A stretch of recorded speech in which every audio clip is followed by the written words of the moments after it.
Bhojpuri industry का number 1 अभिनेता पवन सिंह और खेसारी लाल है।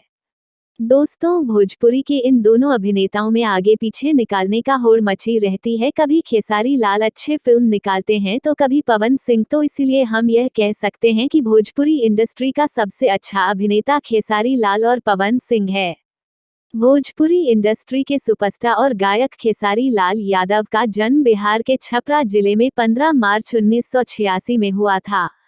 खेसारी लाल यादव का असली नाम शत्रुघ्न कुमार यादव है। पवन सिंह एक भारतीय भोजपुरी भाषा के गायक और फिल्म अभिनेता हैं। पवन सिंह का जन्म आरा, बिहार के जोकहरी में 1986 में हुआ था। खेसारी लाल यादव के बीच लड़ाई चरम पर है। पवन सिंह और खेसारी लाल यादव भोजपुरी सिनेमा की आन बान और शान है। दोस्तों, अगर आप पवन सिंह और खेसारी लाल यादव के फैन हैं तो चैनल को सब्सक्राइब जरूर करें। धन्यवाद।